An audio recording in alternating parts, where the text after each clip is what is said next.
Hoje comigo tá o meu amigo o Herbert aqui. Hoje vai estrear como co-host aqui. Tenho certeza que ele vai abrilhantar muito o programa. Preparado para esse episódio de investigação interna de empresas? Contar bom. o detetive dentro da empresa. O nome do roteiro do episódio sabe, né? O detetive digital dentro da empresa. Obrigado Então, aí, a gente doutor. vai trazer convidados aqui que são verdadeiros investigadores digitais, né? Sim, Isso com certeza. é um pouco diferente daqueles investigadores que você vê que saem na rua, etc, né? Esses são investigadores que correm atrás das provas, né? Exatamente. Aqui estamos falando de crimes digitais, de fraudes, de investigação forense na veia. Vamos falar também de preservação de provas, né? Porque senão que eles investigam. Se não houver preservação de provas, né? Com certeza. Já começa a não dar certo a investigação porque não tem provas, né? E já adiantando, né? Mesmo no mundo digital, sempre é uma prova. Sempre deixa rastros, viu?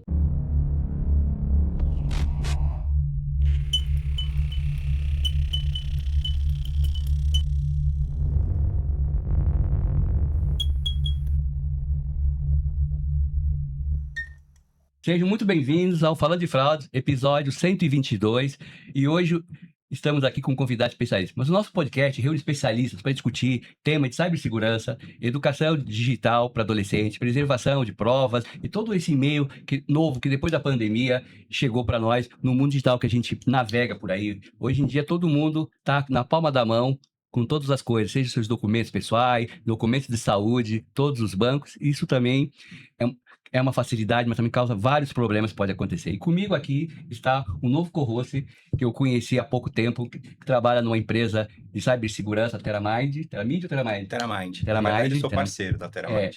É parceiro da TerraMind, mas um parceiro é mais que... É quase Parceiro, dono amigo, parceiro, né? Que sem o parceiro, a empresa não vai para frente, né? É certo. Tem que vender, né? Que é o prioritário, né? E o cliente tem que ser bem atendido. E o cliente tem que ser bem atendido, né? Antes de a gente apresentar, nós temos dois convidados, né? Normalmente é um convidado só, então a gente vai ter que dividir entre eles, para senão Aqui tem muito conteúdo, doutor. vai perder o conteúdo. Essa é a preocupação. A gente vai ter que dividir o tempo, aí dar uma de mediador, como tem debate, porque eles têm muito conteúdo, não podemos deixar escapar nada. Mas antes disso, vamos chamar o nosso momento de jabá para que a gente possa demonstrar a nossa publicidade, que é a maneira que a gente tem com essa assistência do nosso patrocinador, continuar com o programa durante muitos anos. Nós estamos há 4 anos e meio, queremos estar 40 anos aí trazendo para vocês que nos seguem, nossos espectadores, trazendo segurança digital. Eu, Danilo Pardi, junto com meu sócio Afonso Moraes, desenvolvemos uma estrutura para a recuperação de valores envolvendo fraudes e golpes com criptoativos. Muita gente é vítima de um golpe envolvendo uma pirâmide financeira, uma falsa corretora de investimentos e acaba perdendo todo o valor investido em criptoativos. E a maioria das pessoas acredita que após perder o dinheiro no golpe, não há mais o que fazer. Bom, nós desenvolvemos uma estrutura utilizando tecnologia da informação e uma investigação na blockchain, onde conseguimos identificar as transações fraudulentas e buscar a recuperação desses valores tanto na via judicial quanto na via extrajudicial.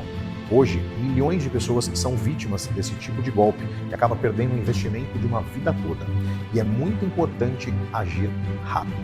Então, se você foi vítima de um golpe, uma fraude envolvendo uma falsa corretora de criptoativos ou uma pirâmide financeira, ou talvez você conheça alguém que foi vítima desse golpe, entre em contato com o nosso time, deixe para os nossos especialistas ajudar a resolver a sua situação.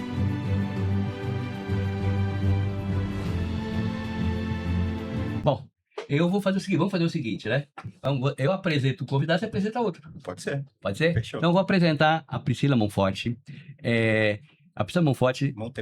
Monteforte, a Priscila Monforte. Vamos fazer o seguinte, vamos deixar ela se apresentar? É melhor, porque o currículo dela é muito grande. O currículo dela é muito grande e a única coisa que eu quero relembrar, que é uma coisa que a gente valoriza muito no programa, e ela sabe disso, que ela tem nos assistidos, é que ela faz parte da ONCE, né? Da ONG lá, né? ONCE, o nome correto? Do quê? Da ONG que você participa. Do CWC? É, isso. CWC. Então, isso é muito importante, porque hoje é só 28% das mulheres que estão na cibersegurança, né? Fala um pouco de você, para quem não te conhece, né? Porque você é bem conhecido no mundo cyber, né? Bom, oi pessoal, obrigada pelo convite. Sou Priscila Monteforte, sou especialista em investigações de fraude interna e externa. Atualmente responsável por um canal de denúncias de uma instituição financeira e por toda a parte de apuração.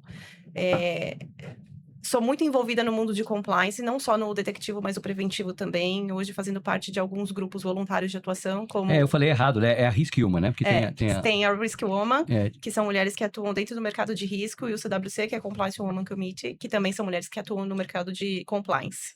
Além disso, escrevi 2 livros relacionados à mulher no mercado financeiro e em instituições financeiras. Quanto que a gente batalha para ter o nosso espaço e ser um porta-voz dentro da instituição. o que nós falamos, né? Que a gente tem trazido bastante gente da Risk Human aqui, de outras instituições que congregam mulheres fundamentalmente, e a gente viu que realmente ainda é muito pequeno o contingente, né? Sempre nós temos uma população feminina maior que a masculina, né? Então é muito pouco essa participação da mulher ainda dentro dessa...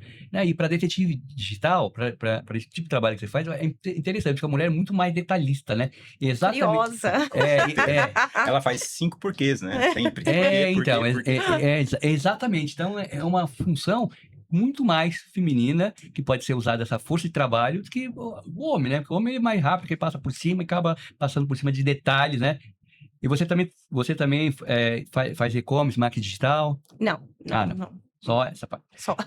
Bom, eu vou te presentear com um brinde do Falando de Fraudes. Obrigada. Para eternizar esse momento que você esteve aqui conosco, né? Que é um brinde da Falando de Fraudes, da G2, que faz esses brindes maravilhosos, né? Para você lembrar que eu esteve aqui.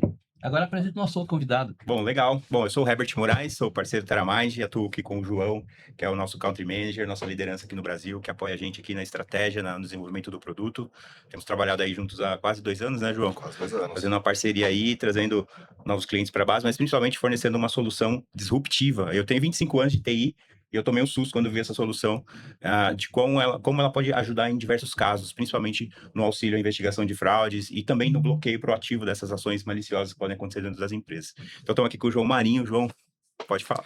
Seja bem-vindo, João, falando de fraudes. Muito obrigado pelo convite, feliz em participar. Como é que eu me apresento depois das apresentações de vocês? Mas complementando o que o Herbert falou, eu estou há 17 anos na área de tecnologia, estou na frente América Latina de Teramind, então a gente expandiu do Brasil para a América Latina, e prazer aí compartilhar essas informações, participar. Quando vocês viram o robozinho, é Teramind. Ele trouxe aqui o robô, vai fazer parte do nosso programa. Pergunte ao Terry.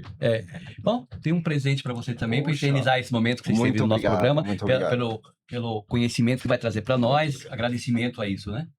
E aí vamos passar para a parte mais interessante, né? A parte que a gente quer tirar de vocês, aquilo que os nossos espectadores e seguidores querem saber de vocês, do trabalho de vocês, todo o conhecimento que vocês têm, né? Priscila, quando falamos em fraude corporativa, ainda existe a preocupação muito maior que o criminoso está lá do lado de fora, né? Hoje, o funcionário ou prestador já possui acesso legítimo aos sistemas. Pode representar uma ameaça tão grande ou até maior que o hacker externo? Hoje, o hacker externo ele tem uma barreira disruptiva aí para adentrar quando ele está do lado externo. Então, ele tem mais dificuldade de evadir os sistemas corporativos. No entanto, a nossa preocupação, ela com certeza é maior com as pessoas que estão do lado interno, porque elas estão no perímetro de atuação que elas conhecem, né? Muitas vezes numa zona de conforto de atuação, e aí tem facilidades que podem perpetrar aí uma fraude. Por exemplo, credenciais com acesso privilegiado. Tipo a do Banco Central. Exato. E tem algumas facilidades que pode liberar e abrir portas para o criminoso externo. Então, a nossa preocupação maior é, de fato, com as pessoas que estão dentro da instituição, seja colaboradores e prestadores de serviço. A minha opinião é que você tem que blindar a empresa de uma maneira geral. Todas as pessoas, os prestadores de serviço, todos que estão ali ao redor da empresa, que de uma maneira ou de outra, que podem fazer parte da entrada, né? A gente sabe que hoje está provado que 70% é falha humana, né? Eu diria mais, né? Eu acho que às vezes acontece, né, de 70% é falha humana, mas até um pouco mais, 20% também ser uma falha sem Intenção. Uma facilitação. Não, uma facilitação ou uma corrupção até de uma pessoa que está... Mas acontece também, às vezes, da equipe ter uma falha por falta de negligência, que ela não conhecer, né? Às vezes a empresa não conhece, deixa uma portinha ali, uma entrada, né? Eu costumo dizer que a Teramind veio para o Brasil para, de fato, testar a tecnologia. O Herbert já me viu falando isso milhões de vezes, já deve ter cansado. Mas por quê? A gente tem essa coisa da criatividade, do jeitinho, então, de fato, isso apresenta novos desafios. Pegando o gancho que você comentou, cerca de... mais de 60% dos ataques de insiders são feitos de fato por colaboradores. E aí, quando você traduz isso para o orçamento de cibersegurança, ele geralmente está da porta para fora. Então, o AF, microsegmentação, enfim, ferramentas que olham para fora, mas quando a gente olha para dentro, o cenário já é outro. E aí entra também a questão dos terceiros, multilocalidade, home office. Então, às vezes, as empresas focam em criar um ambiente seguro, mas aí o colaborador pega o computador debaixo do braço e vai para outra localidade. Isso tem uma série de desafios É o também. que nós estávamos conversando nos bastidores, né? A pandemia só ajudou nesse aspecto, né? Porque nós estamos falando da pandemia de coisa de 4, 5 anos atrás, que foi em 2020, mas começou depois o home office. Aqui nós estamos aqui presentes, todos 4 aqui fazem home office. E a maioria dos funcionários de empresa estão fazendo home office e assim, vai para fora do computador, põe uma VPN, entendeu? Então já tinha um problema quando a gente estava dentro, né? Exato. Problema de educação digital, de senhas fracas, várias situações. Agora ele foi para fora, a situação piorou. Então agravou. E aí surge a necessidade de ferramentas para tentar coibir isso, é verdade? Eu não sei se vocês sabem também da parte física também, né? Então, o monitoramento da parte física dentro da própria empresa terceirizada é também importante. Teve um caso aí de um convidado nos contou, né, de implantes, né? Hoje está virando moda implantes, né? Mas não implante de dente, né? É implante de equipamento dentro da própria empresa. Implante de pessoas, né? Eu tenho um cliente que compartilhou comigo, falou que ele teve que corrigir uma regra no RH, porque ele descobriu gente do PCC dentro da empresa. Isso foi a coisa mais nova. Quando me contaram a história, não tinha ainda. O PCC não estava em moda.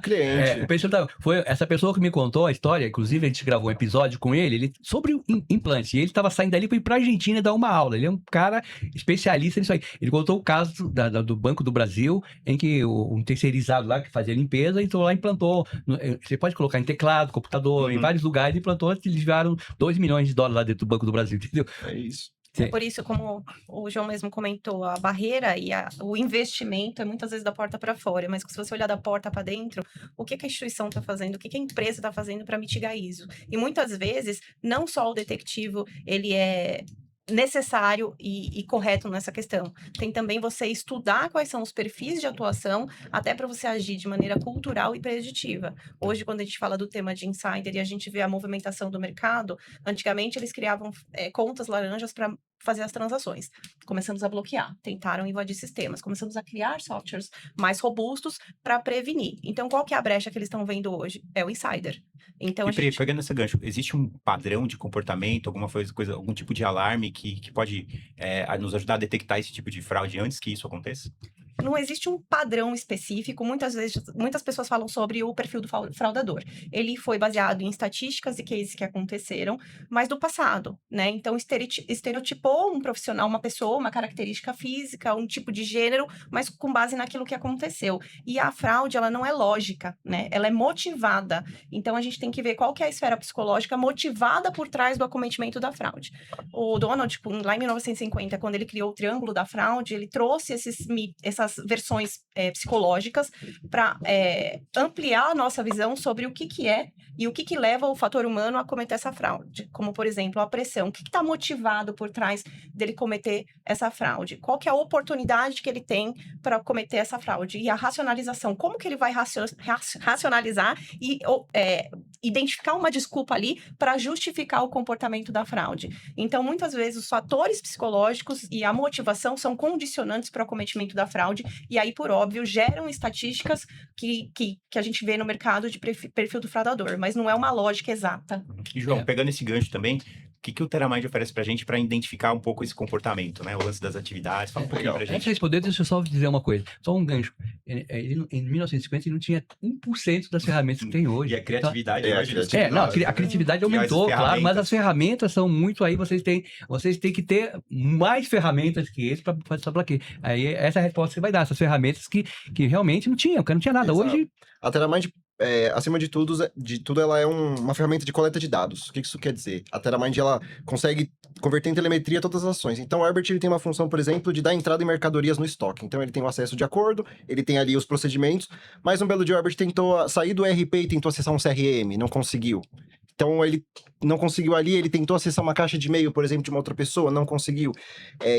E aí ele desistiu. Então, ele teve ali uma tentativa frustrada que, teoricamente, ninguém percebeu. Quando o comportamento do usuário sai da normalidade, quando ele começa a tentar essas movimentações laterais, a gente consegue começar a identificar um padrão. Então, o Herbert, na TerraMind, por exemplo, ele já teria começado a pontuar com um comportamento suspeito. Ninguém nunca vai, no primeiro golpe de insider, já levar $1 milhão da empresa. Começa pequeno, começa tentando, ver o que vai, o que não vai. Daqui a a pouco o Herbert começa a falar com a Priscila, olha, eu tenho um acesso, você tem outro, será que a gente não consegue pensar em alguma coisa? Pode ser que eles sejam desligados e tenha essa conversa no computador da empresa. Pode ser que não esteja no computador da empresa, mas seja uma conversa de corredor, mas que as ações dela começam a conectar com a dele de alguma forma, e aí você começa ali a ter uma visão do que pode acontecer. Proativamente, né? Então eles não concluíram o fato pra gente poder ter evidências ali pós-mortem.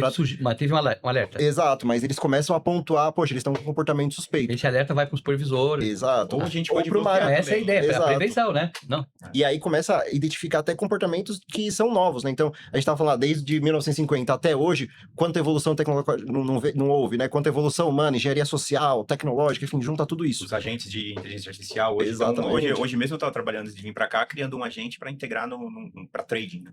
E eu achei incrível o poder daquilo de controlar minha máquina. Exato. Então, o que os usuários estão fazendo hoje em dia com IA nas estações? Vai piorar ainda, né? Vai Aquele, piorar. aquele usuário que é do RH e nunca executou um comando de varredura de rede. Por que ele está executando esse comando? Então, são Exato. coisas que a gente consegue identificar como uma mudança drástica no perfil daquele usuário. É que antigamente o padrão da empresa investigar, a não ser os bancos, que tinham às vezes um padrão um pouco mais sofisticado, era o padrão de você ficar de olho no empregado para ver como é que se portava ele entre o que ele ganha e o que ele demonstrava, né? O cara chegava com um carro novo da empresa toda hora, com um celular de última geração, ia passar as férias em lugar em Dubai, entendeu? Então você começava a estudar esse padrão. Hoje em dia não dá mais para fazer isso porque Exato. as pessoas já estão mais precavidas, não se expõem tanto e também porque aumentou o número, né, do até tamanho das empresas, né? Principalmente banco, né? Principalmente um banco ou uma empresa financeira que demanda muita mão de obra, não consegue, o cara que tá lá em cima, o que tá embaixo, o que tá no meio, não consegue se cruzarem, né? Mas Exato. pegando esse gancho sob a ótica de fator psicológico, lá em 1950, a gente já tinha um pré-start para ver, né, para fazer o cruzamento dessas anomalias comportamentais com o fato da disposição à fraude do fator humano. E aí isso vem ampliando a cada década, né? Então a gente já viu que teve a construção do Pentágono da fraude, onde ele trouxe um elemento de capacidade, ou seja, o indivíduo, para cometer a fraude interna, ele precisa necessariamente conhecer minimamente as políticas, os procedimentos e o ambiente que ele vai permear. E recentemente tem se discutido aí sobre o diamante da fraude, né, que traz um elemento maior que é a disposição ao risco. Pegando esse gancho sobre ele demonstrar a fraude, estar em Dubai, ainda existe uma necessidade do fraudador em ostentar. Sim. Então, a gente pega muito essa anomalia comportamental entre o Ostentação. colaborador. Exatamente. Ele precisa validar e se autovalidar perante o ambiente corporativo, seus colegas de trabalho e, acima de tudo, agora as redes sociais, né? Então, por mais que ele seja um trabalhador que trabalha suas 8 horas por dia, que ganha o seu salário, então ele tem essa disposição ao risco de adrenalina, de mostrar, e essa anomalia, né, obviamente conjunta com as atipicidades que a gente vai pegando dentro dos acessos que ele vai fazendo e que ele vai permeando, a gente consegue fazer o cruzamento para trazer um resultado mais tempestivo e efetivo. Então, quando tem uma denúncia, Pri, quais são os primeiros passos e o que não se deve fazer também, né? Quais são as melhores práticas quando você recebe uma denúncia? Num primeiro momento, é avaliar a materialidade que essa denúncia traz para você seguir com uma investigação. Então, imagina eu entrar no canal de denúncia e falar assim, olha, o Herbert jogaram água na minha cara. Mas quem jogaram, quando foi, onde foi, por que foi, o que motivou. É simples, mas eu preciso dessa materialidade para investigar. Então, no primeiro momento, quais são os insumos que eu tenho, até para eu traçar qual que é o escopo e planejar como que eu vou investigar e seguir o padrão de uma investigação. Não existe uma receita de bolo, nem sempre você vai seguir os mesmos steps, né? Mas você precisa ver qual que é a criticidade e gravidade disso, como e quem você vai envolver nesse processo. Obviamente, denúncias envolvendo alto escalão ou pessoas que têm uma reputação um pouco mais midiática, a gente precisa preservar, porque não sabe se é procedente ou não, então a gente precisa preservar o processo começo, meio e fim, que é o famoso need to know. Só as pessoas que de fato precisam saber, merecem saber e tendem a saber, né? E aí o que você não deve fazer é, em hipótese alguma, confrontar o denunciado, porque você está despreparado, né? Você não sabe se aquilo de fato é uma denúncia real ou simplesmente uma pessoa que está com raiva da outra e resolveu denunciar, ou não foi promovido e vou denunciar meu gestor por qualquer N motivos. Uma denúncia falsa é crime, né? Tem uma questão de queima de provas também, né? Se a pessoa é confrontada, ela vai imediatamente tentar limpar tudo que ela puder. A gente teve um caso muito interessante. O interessante é você contar o caso. Porque, Exato. lembra que eu falo? É mais importante as empresas saberem o que ocorre, que aí elas vão ver, tem um caso parecido. Eu tive uma situação que a gente estava trabalhando um cliente. Esse cliente, ele tinha privilégios administrativos, ele estava trabalhando ali na estação de trabalho dele e ele por acaso se recordou que o ambiente dele era monitorado. Essa pessoa tinha acesso privilegiado a ponto de ter acesso à senha do Office 365, acessou a caixa de e-mail do gestor, lá ele tentou apagar a evidência de Teramind e não conseguiu e desistiu. Então você vê ali uma pessoa com super privilégio, mas que graças à tecnologia você conseguiu capturar toda aquela evidência ali. Se não houvesse essa tecnologia, por exemplo, ele teria conseguido eliminar ali as provas. Então ele lembrou o que estava acontecendo, se ele tivesse sido confrontado, ele teria já antes feito essa mesma coisa, não deixou de ser uma certa forma de confronto ali, não foi uma pessoa, mas ele, pô, tem alguma coisa me monitorando que eu preciso tentar limpar isso. Deu um Ele insight não nele conseguiu. que... É aquela situação, a pessoa vai roubar a câmera de segurança e você vê a pessoa na filmagem, ela tentando tirar a câmera e fala, Filmando e roubando. pois né? é, foi uma situação muito similar. Eu tive um cliente que, durante o período de teste, ele já montou um caso contra um funcionário que estava desviando a lista de clientes e já tinha aberto um CNPJ e já estava aliciando os clientes do empregador dele por fora.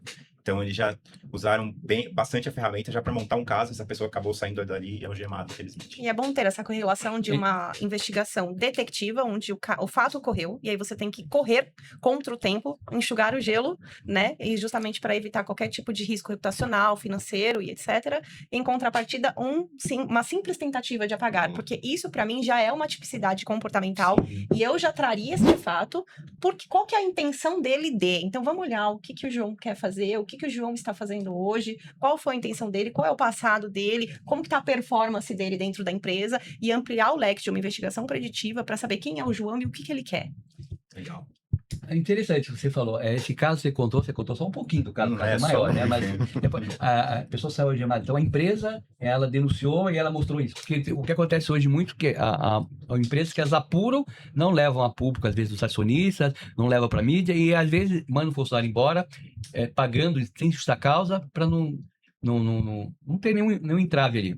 Mas o correto não é isso. O correto é Procurar fazer um as processo autoridades. administrativo, demitir por justa causa, entrar com fazer uma representação para a polícia e fazer um ressarcimento civil. Aconteceu isso nesse caso? Exatamente. Eles já tinham acionado o advogado para montar um caso e já para acionar a política com as provas e com tudo que precisava. Serve de exemplo, né? Sair dali, porque deve ter mais gente dentro da empresa, talvez, com essas ideias, pensando futuramente. O insider motiva, nunca né? age sozinho. Hã? O insider, ele nunca age sozinho. Sim. Ele sempre tem alguém como apoio, algum ponto de vista diferente, pode ser alguém do lado de fora, então é sempre importante saber, por isso que é importante Isso é analisar o importante, essa comportamento informação que você humano. tanto, que é uma coisa que não é meio conhecida. Eles acham igual ataque de motoboy na rua, né? Exatamente. Sempre tem um na moto e outro atrás da outra moto, né? Então, isso é importante saber. Mas, Priscila, uma pergunta bem simples. Qual que é o maior, na sua experiência, qual o maior erro das empresas quando acontece um incidente? Qual o maior erro de todos que tem? Eu diria que são dois erros que culminam aí Dois erros fortes. Dois erros fortes. O despreparo e a ansiedade. Então, a partir do momento que você recebe uma denúncia ou um caso para você entrar, se você sair com uma ânsia de querer resolver sem pensar em como, você vai realmente meter os pés pelas mãos e você não vai ter êxito aí num resultado tão positivo e pode até comprometer não só o processo investigativo, mas também o resultado. E o despreparo. Então, você receber a denúncia e já sair entrevistando. Então, pense você, vamos colocar um caso hipotético. Eu tenho uma denúncia de fraude em demonstrações financeiras, eu saio investigando todo mundo da área financeira, sendo que eu não sei se realmente tem algum desvio ou alguma anomalia nas demonstrações financeiras. E o processo correto seria eu olhar o que tem lá, detectar, por mais que seja um desvio e entender se realmente é cabível ou não existe o crime, pode. realmente. Exatamente, Existe o pode crime. colocar uma fraude para depois eu investigar. Então, esse despreparo de querer fazer e essa ansiedade compromete o todo. É como você quer investigar um crime de homicídio sem o corpo, né? Então, pelo menos alguém tem que ver que morreu, comunicar os desaparecimentos, senão não tem como iniciar uma investigação, né? Pri, e hoje você acha que a maturidade das empresas está melhorando nesse quesito? Sim, eu acho que as boas práticas, elas vêm ampliando esse tema de investigação corporativa interna. Como o Afonso mesmo falou, existe uma retração de mercado de você falar que existe uma fraude interna, porque isso é muito midiático e negativo. Chega até a ser desabonador. E não necessariamente você precisa publicar que você teve uma fraude interna e o que aconteceu, mas você transformar isso exatamente em robustez e de forma preditiva. Então, a fraude ela não pode ficar limitada no que ou em quem cometeu. Ela tem que ampliar, né? Ter uma amplitude de análise, como foi, qual foi a vulnerabilidade que eu E um tenho. plano de ação depois para Exatamente. evitar que isso aconteça. E isso não só na parte sistêmica e processual, mas também na parte humana, tá? Então, qual foi o erro? O RH mesmo, você falou que teve que dar uma volta para ver, né, o que estava colocando dentro de casa. Será que entrou da forma que devia ou foi um candidato indicado que burlou o processo e colocaram lá dentro simplesmente para um O cara insider? do PCC, por exemplo. O cara, E vai além do caso do PCC. Esse universo de inserção, ele vai muito mais longe do que a gente imagina. Hackers da Coreia do Sul. Você fala, poxa, isso é uma coisa, um problema de Europa, América do Norte. A gente teve situações no Brasil de hackers da Coreia do Sul infiltrados em empresas para poder vazar dados. Vai além das organizações criminosas. Então, a gente acha que é uma coisa que está muito longe, mas como é que a gente consegue pegar tudo isso? Com o monitoramento preventivo, análise de comportamento do usuário, identificar padrões ali de estranheza, identificar os pares. É como você está falando. É como se fosse aquele quadro de evidências de série de polícia. Ah, o crime, e aí aconteceu tal data, aconteceu tal Mas movimento. é exatamente isso. Esse trabalho de prevenção é justamente isso, né? E assim, né? Não sei se essa analogia é compatível, mas é como você tem uma doença, essa doença não aparece do nada. Você já teve alguns sintomas, alguma manifestação. É a mesma coisa. O crime não acontece. O cara chegou lá, agora vou cometer o crime hoje, vou levar as credenciais, vou vender as credenciais. Não. Ele já estava ali num processo pronto, né? Para acontecer, premeditado para que acontecesse. Então, tem que, a investigação de cuidado com as evidências, de uma maneira geral, na equipe inteira, é prioritária para a prevenção. Não adianta depois remediar, né? Exato. Depois que acontece, só vai remediar, não vai realmente, né? Até porque tem a questão do trabalho, quando ele é preventivo, o pós-mortem, quando existe um problema, ele é muito mais tranquilo, imagino, né? Questão processual, evidências, enfim, quando você já está num ambiente mais controlado, mais vigiado. Mas isso quando você evitou ou quando a fraude aconteceu, né? Porque se a fraude aconteceu... Mas você vai confirmar o que eu vou falar com certeza. Mesmo tomando todos os cuidados, muitas vezes a fraude acontece. Sim, não existe segurança 100%. Não, não existe segurança 100%. Sim. Existe segurança no máximo 95%, né? Porque, vamos supor, um ataque externo. É hacker tentativa de acerto e erro, né? Exato. Mas eles vão tentando até que uma hora Mas consegue esse achar. tipo de ataque acende um monte de luzinha no SOC. O problema Então. é quando o insider tá trabalhando fora de horário, quando ele Sim. tem uma senha que ele não deveria ter. Às vezes está fora de horário justamente para descobrir a vulnerabilidade, para vender a Exato. Quando ele vulnerabilidade. começa a rodar comandos que ele nunca executou na estação dele, para Exato. fazer escaneamento Entra a de questão rede. do contexto, né? Não é só o ato da contexto. pessoa, é onde ela está inserida, o que ela tem feito. Acesso ao departamento que não é dela, trabalhar fora de horário, o Herbert falou, A gente realmente, tem né? casos midiáticos sobre venda de credenciais, com êxito e sem êxito, onde o monitoramento efetivo acabou blindando a instituição. Com êxito, todo mundo conhece o colaborador que vendeu a sua senha lá e a conversa começou no bar, né? Ele foi Ele já aliciado, estava propenso a fazer esse tipo né? de E coisa. ele foi aliciado por um valor de 3 vezes o salário dele, que não é uma coisa homérica hoje em dia, né? Não é uma coisa que desperte tanto interesse, mas, de novo, a gente entra no triângulo da fraude. É a motivação dele e a disposição ao risco, entendeu? Talvez ele ia justificar ali, cara, eu sou funcionário há muito tempo da empresa, não tenho bônus na cabeça dele equivalente, eu tenho uma oportunidade aqui de uma credencial privilegiada, estão me oferecendo um valor na porta de um bar, né? Uma conversa que começou ali e permeou pode durante tá bêbado, algum O que tempo. pode dar errado? O não que é? pode dar errado? E a justificativa não sou valorizado. Mas aí faltou o que, Priscila? Sabe o que faltou? O controle do ambiente que ele estava. Para ele vender essa credencial, ele sabia que ele não havia hierarquia no uso da senha. Ele já deve ter entrado antes, até o final. Exato. Você acha que foi a primeira vez? Ele vendeu um negócio pro cara lá, um bandido, que podia depois voltar e matar a família dele, provavelmente, sem ele saber que ia até lá embaixo? Ele estava Já no pensou em vender perímetro por de 15 mil, o cara atuação só entrar na dele. primeira fase, não conseguir transferir, por exemplo, dinheiro? E Dá um como a comando. organização criminosa sabia quem aproximar.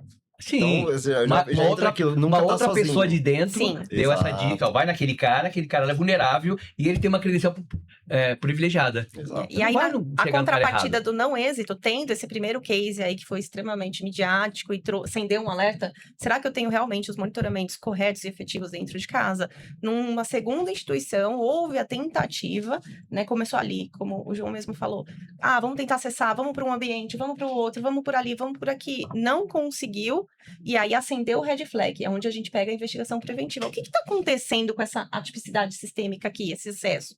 É que nessa empresa tinha algum tipo de controle, na outra não tinha, ele fez a mesma coisa que fez nessa, que não tinha controle nenhum. Então ele ficou tentando também entrar no ambiente no outro e estava com liberdade total, não é verdade? E aí a gente tá falando assim, a gente se preocupa só com o sistema? Não, a gente tem um fator humano por trás. E a gente está Uhum. vindo numa era tecnológica 70%. absurda de IA, de automação, de robôs, de agentes, né? E o quanto que a gente precisa estar preparado em conjunto, olhando para o fator humano e para o sistema de uma forma congruente para chegar num resultado tempestivo de bloqueio. Eu ia te perguntar algo nesse sentido. Como que é essa matriz de risco para que você coloque controles adequados nos locais adequados? Por exemplo, um uso de uma pessoa que tem um acesso privilegiado. Você acredita que o monitoramento dela tem que ser diferente de uma pessoa que lida com a conta corrente da empresa, com os bloqueios? Como que o compliance olha para esse tipo de situação? Então, são vários pormenores e particularidades dentro de uma instituição. Então, eu tenho pessoas com acesso privilegiados, eu tenho pessoas da alta administração que têm acessos de aprovação. Então, além dos controles internos que eu tenho, que não são suficientes, eu preciso ter uma segregação de função. Então, eu contrato o João, mas não sou eu que aprovo o pagamento e não sou eu que reviso o contrato dele, né? Então, tem uma segregação de função. Tem um quality assurance sobre a ordem lógica daquilo que eu reviso. Então, não é porque não tem anomalia que eu não vou me preocupar. Porque, às vezes, realmente não vai ter, e se eu olhar no pormenor ali na vírgula, eu vou encontrar. Uma auditoria recorrente, e é importante que seja uma empresa independente, para você não ter nada conflitante dentro de casa e fazer essa conjunção de sistema e fator humano. Não olhar só para a parte processual e para a parte sistêmica, mas o que sai da sua sazonalidade, que pode ser manipulável e traz um risco para a instituição. Exatamente, né? Que ela chama de autônomo, mas é a hierarquia do sistema, né? Quem vende não pode emitir, depois ela emitir o boleto para pagar. Para comissão. O boleto é para pagar também, né?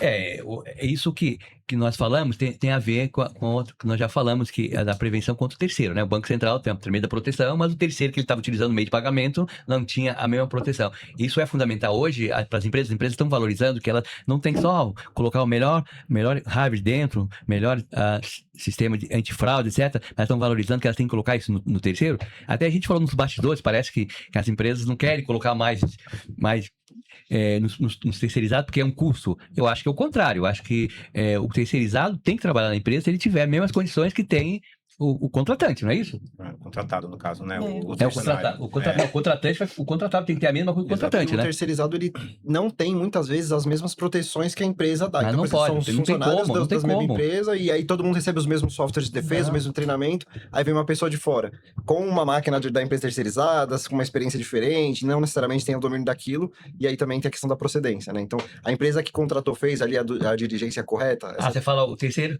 O terceiro é a pessoa, né, terceirizada, né, que trabalha. O intermediário vai contratar a empresa pro... Exato. Mas exatamente a cadeia inteira tem que ser uniforme. Esse é o ponto. Isso. A diligência não é só na empresa. Eu estou contratando a TerraMind, mas quem vai prestar o serviço é o João. E aí?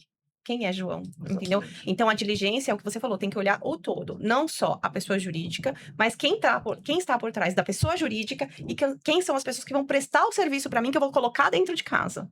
Porque o todo representa muito para a instituição. E, às vezes, é aqui que você deixa passar. Então, No básico. no básico. Sim. Bom, a gente chegou aqui numa coisa tradicional, que é uma pergunta para você contar um case do que aconteceu real, não precisa contar o nome da empresa, Não nem... precisa ser também sua experiência, pode ser um case público para não ter nenhum vínculo.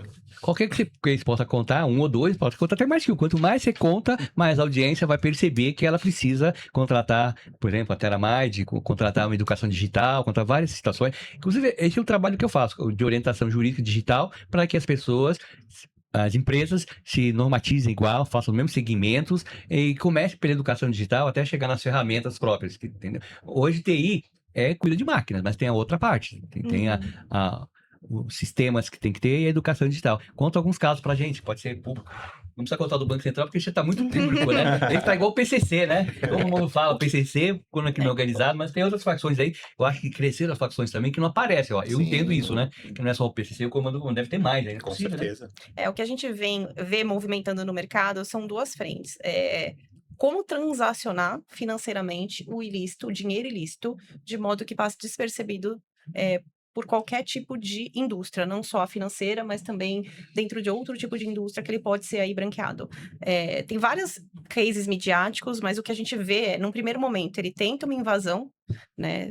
Uma invasão sistêmica, não consegue. Num segundo momento, ele vai aprofundar o estudo sobre quem são as pessoas que ele pode aliciar ou até cooptar, colocando dentro da instituição, que vai facilitar o acesso dele. E num terceiro momento, como que ele vai fazer isso de uma forma produtiva para o mercado ilícito. Então, cases midiáticos que a gente tem hoje e que vem ganhando amplitude, não só em instituições financeiras, mas também dentro de empresas, porque a partir do momento que você invade o sistema financeiro de qualquer instituição e de qualquer indústria, você começa a fazer a exfiltração dos valores de maneira muito rápida.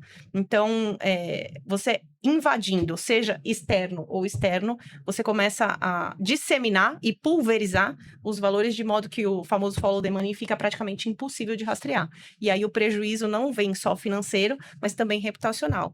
E situações mostram que teve até um caso de um sócio de uma empresa que sofreu um ataque hacker e acabou se matando porque ele não aguentou a pressão de mercado. Então, são situações, de novo, que a gente olha muito para o sistema, para o fator humano, teve a vulnerabilidade, teve a fraude digital, teve a exfiltração dos valores e, por trás disso, teve uma pessoa sensível que não aguentou e acabou se matando. Você acha que hoje a IA está facilitando mais para o criminoso? Porque eu já vi alguns casos de fraudes envolvendo uma ligação do CEO para o funcionário, ou até uma chamada de vídeo para convencer a pessoa a fazer uma golpe coisa. do advogado. O próprio golpe do Não, advogado. pegando seu gancho, esse é o nosso metido dia a dia no escritório, né? Tem o famoso aí de Hong Kong, mas eu tive um caso que a gente estava conversando com um cliente, uma empresa grande de saneamento que atua na região norte, conversando com o controle da empresa, e aí eu ia falar para ele sobre o que a gente faz de educação digital, etc, etc. Que aí ele falou, não, a empresa está trocando o sistema, né, de controle. Então eu falei, ótimo, você vai precisar agora do nosso trabalho, de LGPD, compliance e tal. Aí ele contou o caso, e justamente foi uma mulher que ajudou. Contou o caso do falso, dos avatares que colocaram numa reunião, só o verdadeiro era só o financeiro, colocaram lá o presidente, etc, etc, diretor interno, para transferir uma quantia de 150 milhões de reais, né? Nossa. A mulher é desconfiada, que ela fez? A coisa mais simples do mundo. Aquilo que a vovó manda fazer. Pegou o telefone físico, ligou. Ô, fulano, é para transferir agora, amanhã, qual dia? Evitou a fraude. Foi um caso real, aconteceu agora, mês de Mas o julho. poder da deepfake, Foi né? mês de julho agora que Sim. aconteceu. Mas Então, os criminosos, né? Eu estudo muito sobre isso, eu vejo muito tentando entender a engenharia, o que está por trás da mente criminosa também. Porque eu acho que é importante você entender o outro lado, né? Uma contra-inteligência, para que você saiba como que ele pode fazer isso. E eles usam muito a questão mental da pessoa, Sim, emocional, sim. eles entram na mente da pessoa e deixam a pessoa eu naquele posso ficar até estado. amanhã de conteúdo do caso. Vou contar só um rapidinho para vocês. O que tem que contar ele? A gente tem um cliente no escritório que sofreu uma fraude na Sexta-feira Santa. Esse cara de Sexta-feira Santa, sábado, aleluia, até domingo, monitorando, transferindo dinheiro, e aí transferindo todo o dinheiro da conta do camarada, um falso advogado, e depois obrigaram a mulher a fazer um empréstimo ainda. Quer dizer, foi vítima, o casal.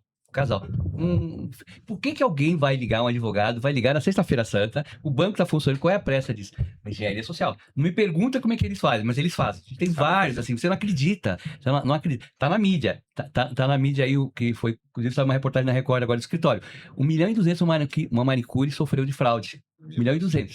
Por quê? Porque além das bets, que é um vício que está motivando as pessoas cada vez mais a jogar e tentar ganhar, e tem toda essa engenharia de vai votar, vai jogar, etc., tem os falsos clubes de investimento.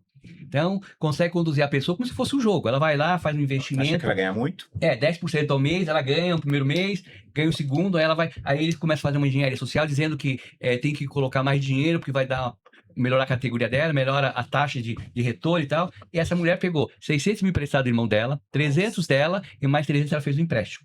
1.200.000. Limpou as economias. Limpou todas as economias e ainda está sofrendo psicologicamente e tal. No Brasil não tem. Mas na Tailândia, por exemplo, já tem grupos de ajuda, como tem aí Alcoólicos Anônimos, tem unidade de pessoas que caem em golpe, né? Eu recomendo para vocês, e para o da China, tinha um filme da Tailândia chamado Desligue. Esse filme é sobre fraude, sobre atendimento a vítimas. Vocês vão ver como é que a coisa acontece, como é que é a engenharia social. É o tipo de golpe falso do advogado, mas é falso policial. Mais ou menos o que aconteceu aqui, já vários aqui. Porque esses golpes são tudo importados. Esses golpes também são feitos de fora. A maioria dos golpes são feitos de fora, né? Em Mianmar tem call center com 160 mil pessoas só fazendo golpes no mundo inteiro. Meu Deus. João, e pegando o gancho, né? Essa tecnologia é capaz de monitorar, fazer auditorias de arquivos, medir comportamento, né? Eu quero completar Monitorar. a sua pergunta também. Como é que você vê isso para o mercado hoje? Como é que isso está sendo, vamos dizer assim, o quanto isso está evitando de fraude? Você tem algum número para trazer de pesquisas que a gente consegue entender o quanto a gente pode Antes de evitar responder, disso, eu quero colocando mais completar. mais A controles? pergunta completa é o seguinte: pelo que a Priscila falou, a gente da escolha do terceirizado, quanto o sistema de vocês ajuda o RH nessa escolha? Porque é complicado escolher uma empresa que ela é séria. Ela talvez séria no mercado, mas ela realmente depois, na hora, não vai contratar o funcionário sério. Vocês têm também um controle de RH? Eu parece que eu ouvi alguma coisa. Ah, É importante isso aí, porque é uma proteção que tem que ter. sim. A parte de pré-recrutamento não teria. Por quê? A gente trabalha com coleta de dados. Então, a partir do momento que aquela pessoa passa a ter o software rodando, Não, a empresa, não controle dessa empresa no mercado. Se essa empresa no mercado que está sendo contratada por uma instituição financeira, por outra empresa, um e-commerce, eu acho que isso acaba entrando mais na parte do trabalho da pessoa do diligence, ali de trilha de papéis. Agora, essa pessoa entrou na empresa, ela começou ali, ela tem um perfil. Sim. E aí aquele perfil, ele tem que fazer determinadas tarefas. A partir do momento que ele sai disso, que ele começa a tentar coisas, a gente consegue pegar. Mas antes disso tem um passo, é entender de fato o mapeamento que a gente estava falando, de processo, né? Então, advogado cuida de leis, vendedor, vendas, compliance, polícia e assim por diante. Quando a gente começa a perceber uma troca muito fora da normalidade, aí que tá o problema. E muitas vezes não é nenhum problema, até falando de prejuízo, não necessariamente é um problema de roubo, vazamento de informação. Muitas vezes, eu imagino que você deve encontrar problemas de falha de processo também, né? Por acidente, aquilo virou um incidente, e aí, poxa, identificar pontos de melhoria, de ajustes, enfim. Planos de ação, desenvolvimento, Mas fechar quanto brecha. isso, a pergunta dele, quanto isso ajudou a Teramind, ajudou a evitar esse... Eu não tenho um número financeiro. Não, número em porcentagem. Porcentagem, né? Percentual. É que eu vi um artigo da Teramind. Toda empresa, ela tem fraudes acontecendo. Uma fraude que é muito comum pra gente pegar, que é saindo um pouco de fraude financeira, mas falando de fraude de trabalho, a fraude de produtividade. Então, 8%, né, isso é um dado da Teramind compilado dos mais de 10 anos de empresa, por volta de 8% da quantidade de funcionários de toda a empresa, eles cometem algum tipo de fraude relacionado a trabalho. Então, seja a pessoa que, eu vou colocar o computador num site de procedência duvidosa para que ele não bloqueie, e aí achem que eu tô trabalhando, ou a pessoa usou ficar ali 3 horas pressionando a barra de espaço, enfim, tem uma série de fraudes ali que começam menores, mas, por exemplo, o colaborador instala um software para não bloquear a máquina. Qual empresa de boa qualidade desenvolver um software desse? Não pode falar Então você abre brechas para situações não pode diferentes. detectar nada no computador da empresa. O famoso Exato. Shadow IT, Shadow AI Shadow também a gente IT. consegue evitar bastante. Exato. E Há uns pelo anos atrás, parece que é 10 da tecnologia, mas ano passado, a DeepSeek, ela, quando foi lançada, ela tinha um modo operador que ele usava o computador por você.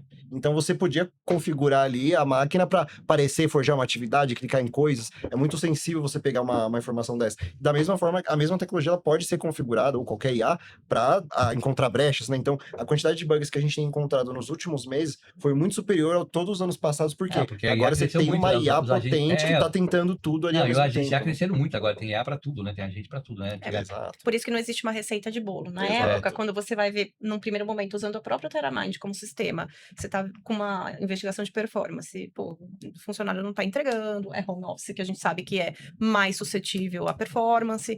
O que tá acontecendo? Você olha o gráfico de manuseio, você vê tudo verde, que é quando realmente o computador está trabalhando, porque ele tem uma combinação de cores lá do farol, e tem o vermelho chama mais atenção, porque supostamente a máquina estaria parada.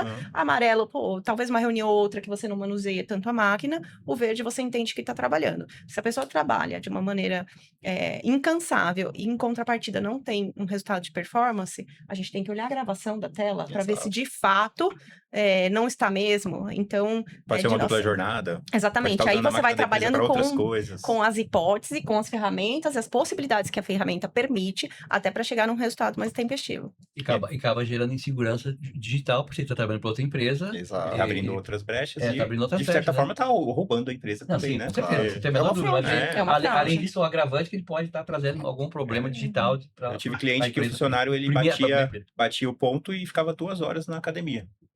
totalmente Exceto desleal se ele isso, fosse né? personal, isso é um grande problema. Exatamente, verdade. E Mas- deixa eu perguntar, João, você que está aí na linha de frente com os clientes, hoje, você acha que esse tipo de visibilidade, né? A gente usa essa palavra visibilidade porque geralmente é uma coisa que a gente não tinha acesso antes. Você vê o que estava acontecendo de fato na máquina do usuário, qual a intenção, o contexto que ele está fazendo ali. É uma objeção hoje, como é que a gente consegue mostrar para as pessoas que a empresa pode, até puxando o gancho, Priva, se você também acha que você deve lidar com isso, você informar o usuário que ele é monitorado é o melhor caminho, concordam? Ele é o único caminho, né? A gente usa muito o termo monitoramento ético porque tem uma série de coisas que a lei brasileira demanda. Não só a gente responde a LGPD, enfim, leis de outros países também, mas, de fato, não necessariamente é preciso ter um consentimento, mas ele precisa saber. Igual a gente sempre comenta, aqui a gente tem câmeras de segurança, por exemplo. A câmera de segurança, ela existe já no trabalho com a finalidade de segurança e qualidade de trabalho. A lei, ela entende que o endpoint, ele é como se fosse um pedaço da própria empresa. Você tirou de dentro da empresa, é como se fosse uma embaixada da empresa. Então, Como se levasse a câmera da empresa, então. exato. Então, o mesmo direito, ele se transporta para o empregador. Mas, da mesma forma, todo canto tem aquela plaquinha sorria, você está sendo filmado. O empregador, ele precisa informar, ele precisa se focar no que ele precisa monitorar. Então, a Herbert está trabalhando, eu preciso ter olhar o trabalho dele procurando ali falhas de segurança, qualidade, enfim, trabalho, sobre trabalho e tudo mais. Mas, por exemplo, a Herbert saiu ali do trabalho e foi numa rede social. Eu preciso saber que ele ficou tanto tempo, sei lá, meia hora, uma hora numa rede social, porque é um desvio de função, mas eu não tenho o direito de saber o que ele fez lá. Então eu preciso respeitar a privacidade, né, os dados dele, ali o que ele faz, a vida pessoal dele, mas dentro do horário de trabalho ele ficou X tempo fora, e isso é a informação que o empregador precisa ter, essa granularidade e, claro, a transparência para o empregado. E também configurar as exceções, né? Para que Exato. certas coisas que a gente considera questão privada não seja monitorada ou gravada, O né? que é permitido para mim pode não ser permitido para outra pessoa. O que compliance pode fazer, vendas não pode. Vendas não pode definir um contrato jurídico. Entra naquilo que a gente comentou do mapeamento do que é o normal para cada um. A Teramand precisa também ser configurada para que isso seja refletido e traga deixe de ter falsos positivos. E sob a ótica de informação, muita gente fala, desde que você tenha uma política ou um código de conduta que fale que o computador é monitorado o suficiente. Eu acho que não. A gente tem uma responsabilidade maior de aculturamento do profissional. Então, não é só entregar um monte de documento quando ele entra e simplesmente... Porque a gente sabe que ele não vai ler. Então, esse papel de reciclagem da informação é muito importante. E condicionar ele de que as atividades do trabalho devem ser conduzidas pelas ferramentas corporativas. Porque a partir do momento que ele sai dessa esfera corporativa, eu perco a rastreabilidade e aí eu tenho que respeitar o padrão físico dele, o padrão pessoal dele. Então, condicionar de que ele precisa trabalhar com os equipamentos corporativos, com as ferramentas corporativas, a comunicação deve Não ser misturar a feita... vida pessoal. Exatamente, Exato. por meios corporativos e que tudo pode ser rastreado e monitorado sem aviso prévio, né? E aí, num segundo momento, a gente sabe que ele não leu nada, a gente manda um e-mailzinho, ó, a política tal, o código informa isso, né? Porque aí aquele e-mail, one page, com 2 parágrafos, a tendência do profissional ler é maior. Então, você acha que a conscientização dos que existem controles pode evitar muitas fraudes e pode melhorar também no sentido de manter o bom profissional trabalhando bem e identificar o mau profissional ali? A conscientização com o monitoramento. Tem que ser um casamento que não pode E é uma ter coisa separação. viva e contínua, Exatamente, né? viva, contínua e de Ferramentas de comunicação recorrente. segurança, elas não são por si só efetivas. Elas são um processo e a ferramenta ela é parte desse processo. Sem esse alinhamento não funciona. Bom, tem uma pergunta aqui para os dois.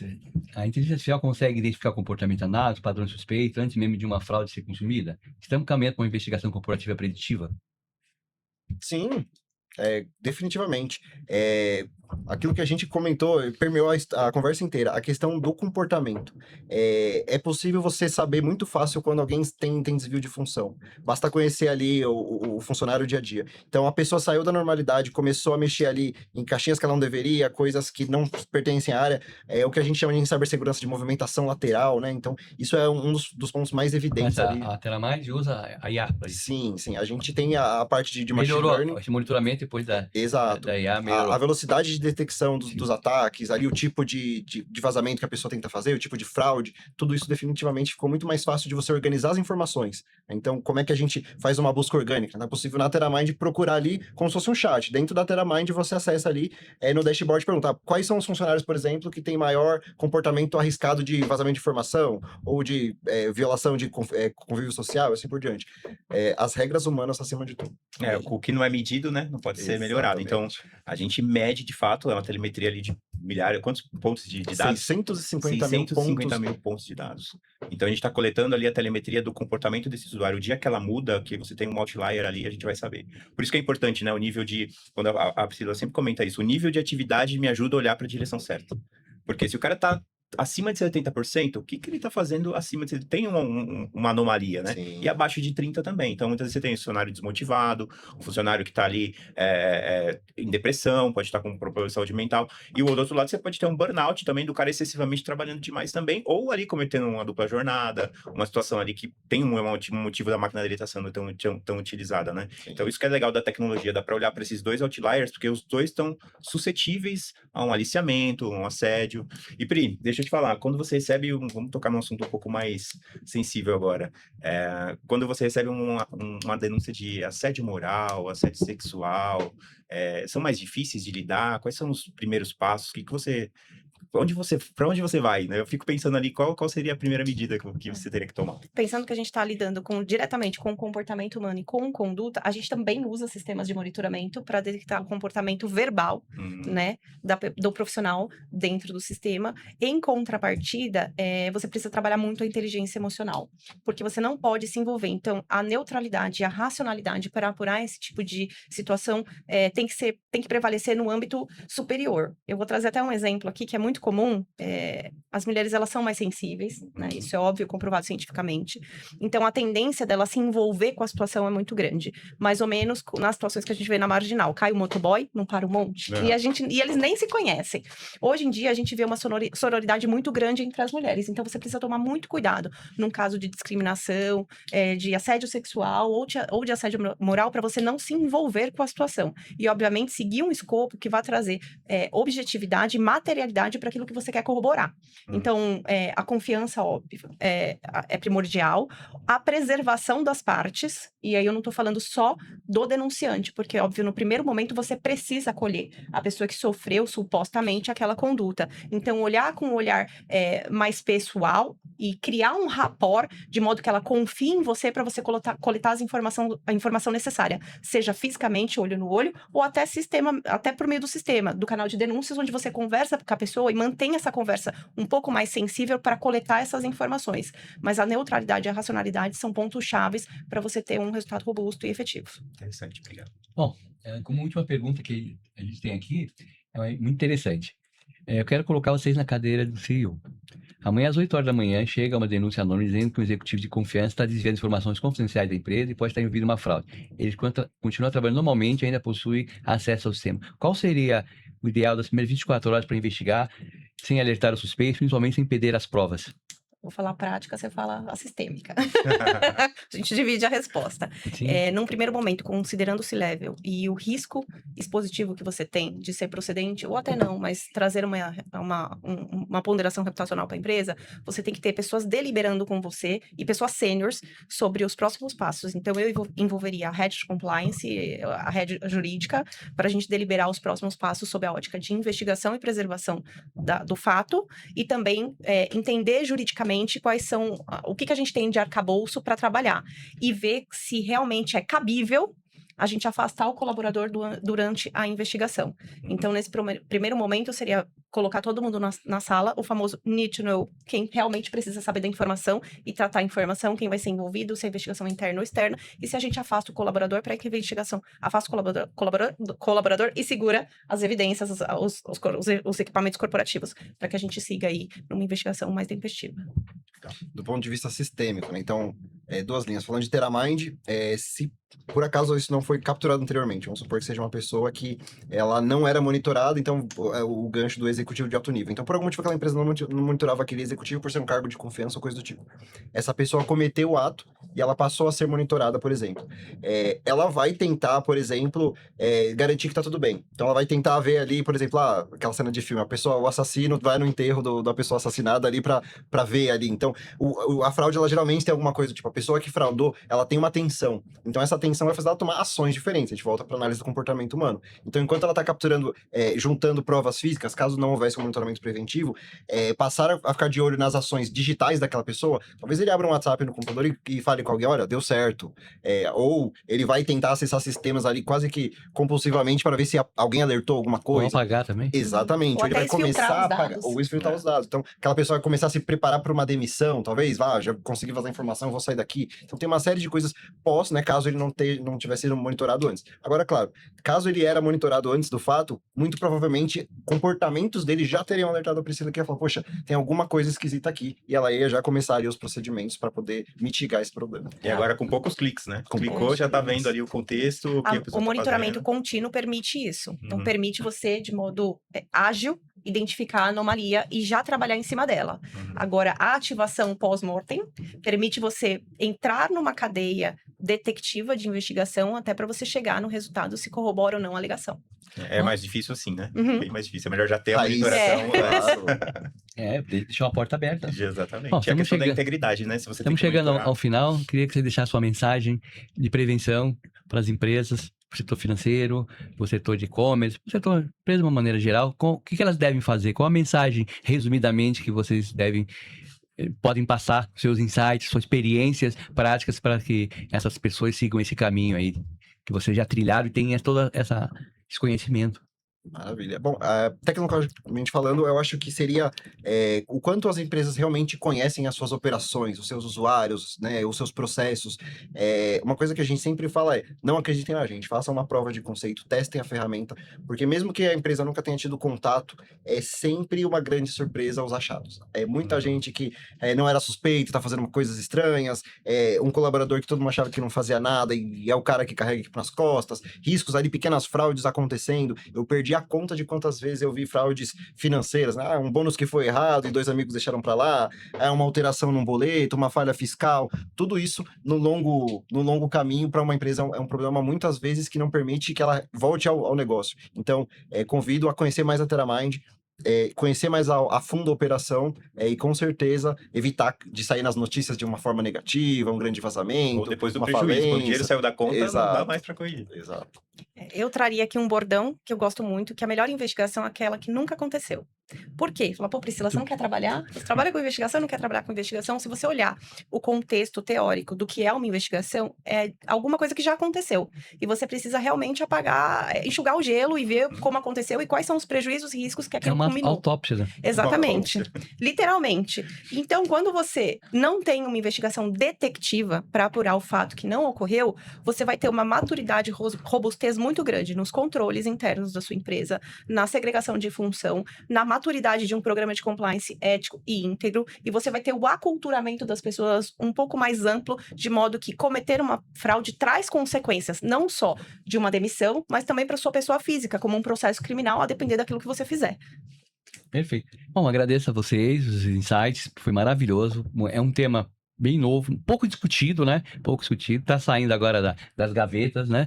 E o seu sistema também é pouco conhecido no Brasil, apesar de estar em várias empresas, mas o nome institucional não é muito conhecido. O Herbert, né, que surpreendeu aqui como co-host, perguntas maravilhosas que fez, né? E é justamente isso que precisa, né? Queria também compartilhar, desculpa interromper, doutor Afonso, essa coisa de não ser conhecido. Acho que compliance também a gente carrega uma fama juntos. A TerraMind no Brasil é a maior geografia de TerraMind fora dos Estados Unidos. Isso é um número muito grande. Então, a gente ali atua nos bastidores, escondido, garantindo que nada aconteça. A gente tem a compliance. fama de que um profissional de inteligência corporativa, ele fica sempre atrás. A gente não quer fama. A gente quer resolução de problemas. Eu acho que, né, Quando a gente vem pra luz, o problema já é muito maior. né? Mas tem Quando que a gente- compartilhar um pouco para poder conhecer, né? Porque Não, mas as eu empresas- queria convidar todo mundo para conhecer o TerraMind, para fazer um Exatamente. teste gratuito assistido com a gente, para entender a robustez dessa solução. Nós vamos deixar É um- algo, nós vamos deixar algo um- incrível. um QR Code aqui para que as pessoas acessem, quando acessarem o programa, o episódio, elas possam fazer um teste. A gente tem batido uma bandeira muito forte, que eu nem comentei com vocês ainda. O banco, ele tem uma estrutura, as empresas financeiras têm uma estrutura. Agora, as médias e pequenas empresas estão desprotegidas. E aí, os fraudadores estão voltando para elas, porque está sendo muito mais fácil atacar essas empresas, que elas não têm nem compliance, não têm nem adequação à LGPD, quanto mais uma ferramenta de monitoramento.